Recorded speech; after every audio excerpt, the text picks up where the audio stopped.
America जगातली सर्वात मोठी अर्थव्यवस्था आणि सर्वात प्रगत सैन्य शक्ती असलेला देश. या देशाचे राष्ट्राध्यक्ष जगातले सर्वात ताकदवान व्यक्ती मानले जातात. नुकतेच अमेरिकेचे अध्यक्ष डोनाल्ड ट्रम्प चीनच्या दौऱ्यावर जाऊन आले. या दौऱ्यावर ते एकटे गेले नव्हते. त्यांच्यासोबत Elon Musk, Tim Cook, Jensen Huang यांच्यासारखे अमेरिकेच्या मोठमोठ्या कंपन्यांचे सीईओ सुद्धा होते.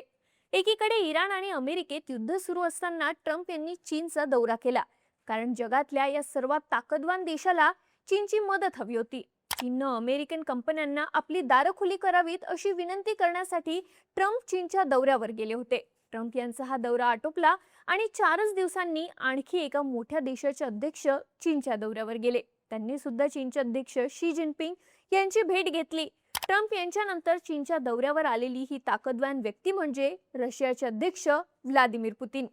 चीनमध्ये एका आठवड्याच्या आत अमेरिका आणि रशिया या दोन देशांचे प्रमुख येऊन गेले.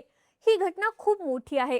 अमेरिका मागच्या अनेक दशकांपासून जगाचं नेतृत्व करतोय, पण आता अमेरिकेला मागे टाकून चीन विश्वगुरू बनण्याच्या दिशेने पावलं टाकत असल्याचं बोललं जात आहे. नक्की काय घडतंय? ट्रम्प यांच्यानंतर पुतीन चीनच्या दौऱ्यावर का गेले? त्यांच्या या दौऱ्याचा नेमका अर्थ काय? यामुळे आता चीन विश्वगुरू बनत असल्याचं का बोललं जात आहे? सगळा विषय समजून घेऊया या व्हिडिओच्या माध्यमातून. नमस्कार, मी दिव्या आणि तुम्ही पाहताय बोलभिडू. सगळ्यात आधी पुतीन चीनच्या दौऱ्यावर का गेले ते पाहू. तर पुतीन हे 19 आणि 20 मे असे 2 दिवस चीनची राजधानी बीजिंग मध्ये होते. पुतीन यांचा या वर्षातला हा पहिलाच परदेश दौरा. इथे त्यांची चीन सोबत युक्रेन युद्ध संपवण्याबाबत तसंच अण्वस्त्र नियंत्रण कराराबाबत चर्चा झाली. महत्त्वाचं म्हणजे पुतीन यावेळी फक्त शी जिनपिंगच नाही, तर चीनचे पंतप्रधान ली कियांग यांना सुद्धा भेटले. या दोन नेत्यांमध्ये व्यापार आणि आर्थिक मुद्द्यांवरती चर्चा झाल्याचं सांगण्यात आलं. सध्या चीनी माध्यमांमध्ये पुतीन यांच्या या दौऱ्याची फार चर्चा आहे. अनेकांच्या म्हणण्यानुसार ट्रम्प यांच्यापेक्षा पुतीन यांचा दौरा जास्त महत्त्वाचा आहे. साऊथ चायना मॉर्निंग पोस्टच्या म्हणण्यानुसार ट्रम्प यांची भेट औपचारिक आणि जगाला दाखवण्यासाठी होती, पण पुतीन यांचा दौरा हा ठोस आणि महत्त्वाच्या मुद्द्यांवरती केंद्रित होता. तसं पाहिलं तर चीन आणि रशिया ही सुरुवातीपासून एकमेकांचे मित्र राहिले आहेत. पुतीन यांनी आतापर्यंत 20 पेक्षा जास्त वेळा चीनला भेट दिली आहे. जिनपिंग यांनी सुद्धा 2013 साली चीनचे अध्यक्ष बनल्यानंतर पहिला दौरा रशियाचाच केला होता. मुळात चीन आणि रशिया यांच्यातले संबंध धोरणात्मक आहेत. दोन्ही देशांना एकमेकांची गरज आहे. चीनला रशियाचे एनर्जी रिसोर्सेस सवलतीच्या दरात हवेत, तर रशिया हा टेक्नॉलॉजीसाठी चीनवर अवलंबून आहे. पण असं असलं तरी सध्याच्या परिस्थितीत पुतीन यांचा हा दौरा चीनपेक्षा रशियासाठी जास्त महत्त्वाचा असल्याचं बोललं जात आहे. इथेच लक्षात येतं चीन हा विश्वगुरू बनण्याच्या दिशेने प्रवास करतोय.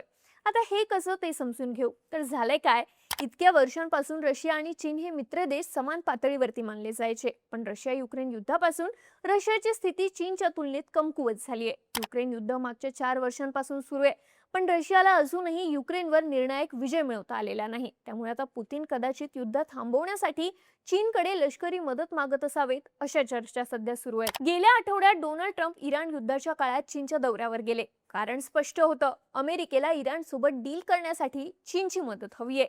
इराणनं ज्या प्रकारे स्ट्रेट ऑफ हॉर्मुझ अडवून धरलाय, तो मार्ग अमेरिका सैन्य ताकद वापरून मोकळा करू शकत नाहीये. त्यामुळे आता अमेरिकेला इराण सोबत डील करायची आहे. इराण आणि चीन यांच्यातले संबंध चांगले आहेत, त्यामुळे चीनच्या माध्यमातून इराणशी बोलणी करण्यासाठी ट्रम्प चीनच्या दौऱ्यावर गेले होते, हे स्पष्ट आहे.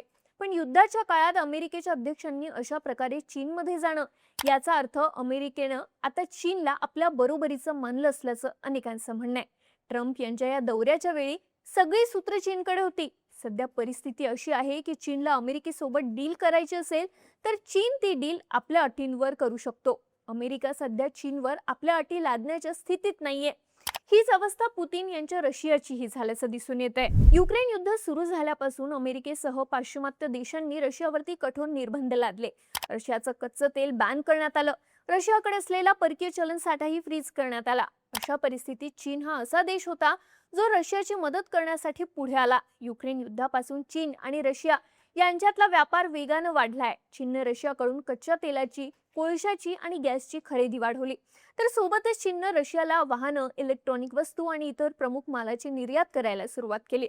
अधिकृत आकडेवारीनुसार गेल्या वर्षी रशिया आणि चीन या दोन देशांमध्ये तब्बल $228.1 बिलियन व्यापार झाला. यामध्ये रशियाला $21.49 बिलियन फायदा झाला, जो 2024च्या तुलनेत 55% जास्त आहे. याचा अर्थ काय, तर इतर देशांनी बहिष्कार टाकल्यानंतरही चीननं रशियाची अर्थव्यवस्था सावरण्यासाठी मदत केली, ज्यामुळे आता रशियाची चीनवरती डिपेंडन्सी मोठ्या प्रमाणावर वाढली आहे. इथून पुढे रशिया कोणत्याही परिस्थितीत चीनला टाळू शकत नाही आणि हाच चीनचा सर्वात मोठा विजय आहे. आता ट्रम्प यांच्या पाठोपाठ पुतीन यांनी चीनला भेट देणं याचा अर्थ काय, तर जागतिक पातळीवर चीन स्वतःला एक असा देश म्हणून पुढे आणतोय जो अमेरिका आणि रशिया या दोन्ही देशांशी समान पातळीवर बोलू शकतो.